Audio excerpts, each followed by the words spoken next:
હવે હું થયું? હવે મને અહીંયા હું બોલાવ્યો હે? પેલા તો તમારું 10 તોલા સોનું લ્યો અને આ સગાઈની વીટી અને આ તમારો હિસાબ છે ને મને તો સમજાતો નથી, કેમ કે આમાં તમારો જ ફાયદો હે, મારો તો કઈ ફાયદો હે નહીં. લાગે હે આ ગાંડી ભણેલી હે પણ કોકે પોઢાવીને મોકલી હે. અરે આ ગાંડી, મારે તને થોડી આ ખાલી 10 તોલા હોનામાં રાજી રાખવી હે. મારે તો તને આખી હોનેથી મઢવી હે. ઈ કેમ?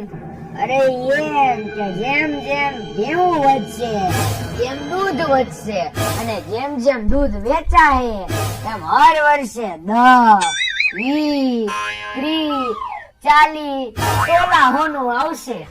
બસ હવે હે ને કરો કંકુના કંકોત્રી છપાઈ રાખજો. એ વાલી વીટી તો લેતી જા. સારું થયું આ 10 તોલાની સ્કીમ કામ કરી ગઈ. નતર બાપા હવારના પોરમાં ભેહું દોવા મોકલી દેત, આ વાલી વઈ જાત, પૈસા જાત, આ 10 તોલા હોનું જાત અને મારો આરામ હરામ થઈ જાત. આવી મોંઘવારીમાં કઈ આવું બધું પોહાય આપણને?